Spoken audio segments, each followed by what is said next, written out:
Sulaiman from Pakistan. Assimalhakeem, Sheikh. Bismillah. So I had a question about obedience of parents.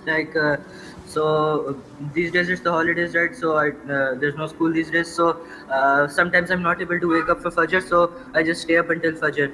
So, but my mother always forces me to go to sleep on time. But then I can't wake up for Fajr. What should I do? This is up to you. If she forces you to sleep, pretend that you're sleeping and don't sleep until it's Fajr. But here we have to strike the correct balance.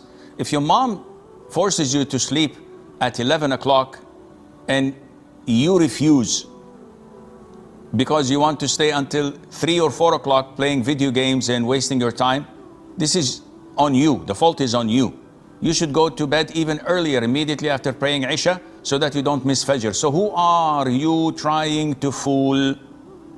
Allah Azza wa Jal can't be fooled like this. If you're wasting the whole night doing nothing, playing games or reading haram stuff or watching haram stuff, and justifying it to yourself, or actually justifying it by saying, oh, you want to pray Fajr. Who are you fooling? So you have to be sincere and be careful, because Allah knows everything.